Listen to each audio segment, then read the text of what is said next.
ইতিহাসের পাতায় আজ মধ্যপ্রাচ্যের রণাঙ্গন এমন এক প্রলয়ঙ্করী ও রক্তাক্ত অধ্যায়ের সাক্ষী হল, যা ওয়াশিংটনকে আক্ষরিক অর্থেই এক সেকেন্ডে স্তব্ধ করে দিয়েছে।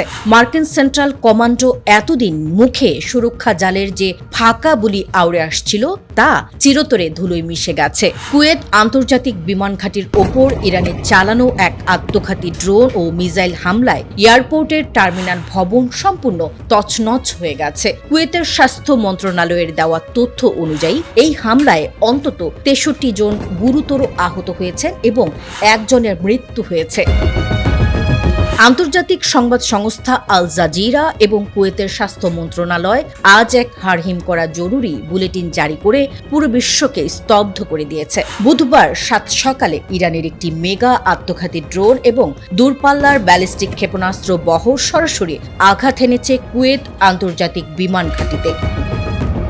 কুয়েতের অফিসিয়াল স্টেটমেন্ট অনুযায়ী ইরানের এই প্রলয়ঙ্করী ক্ষেপণাস্ত্র ও ড্রোন তাণ্ডব কুয়েত বিমান ঘাঁটির প্রধান টার্মিনাল ভবনকে তছনছ করে দিয়েছে।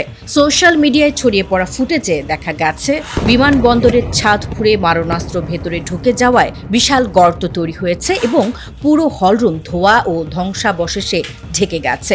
বিস্ফোরণের তীব্রতা এতই ভয়াবহ ছিল যে বিমানবন্দরে কর্মরত স্টাফ এবং সাধারণ যাত্রী সহ অন্তত 63 জন গুরুতর আহত হয়েছেন এবং একজনের নির্মম মৃত্যু হয়েছে।